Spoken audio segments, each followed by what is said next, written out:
কোরবানির গোশত যখন আমরা কাটি, ভিতর দিয়ে আমরা গেট লাগাই দিই, আমার বাড়ির গেট, ভিতর দিয়ে গেট লাগাই দিই, যাতে করে কোনো ভিক্ষুক, কোনো সাইল, কোনো অভাবী আমার কাছে আসতে না পারে।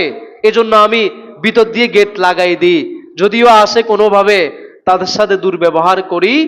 মনে রাখবেন, এটা আপনার কোরবানি বিশুদ্ধ হওয়ার প্রমাণ বহন করে, এটা আপনার তাকওয়ার প্রমাণ বহন করে না। 3 ভাগ করে 1 ভাগ তার মানুষদেরকে দিয়ে দেয়া, এটা একটা মাসালা আছে, যদিও এটা হাদিসের কোনো ভাষ্য নয়, তবে আপনি দিতে পারেন, এটা হচ্ছে মুস্তাহাব আমল।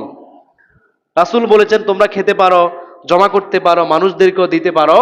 তা আমরা চেষ্টা করবো আমাদের কোরবানির দ্বারা যাতে করে মানুষের উপকৃত হয়।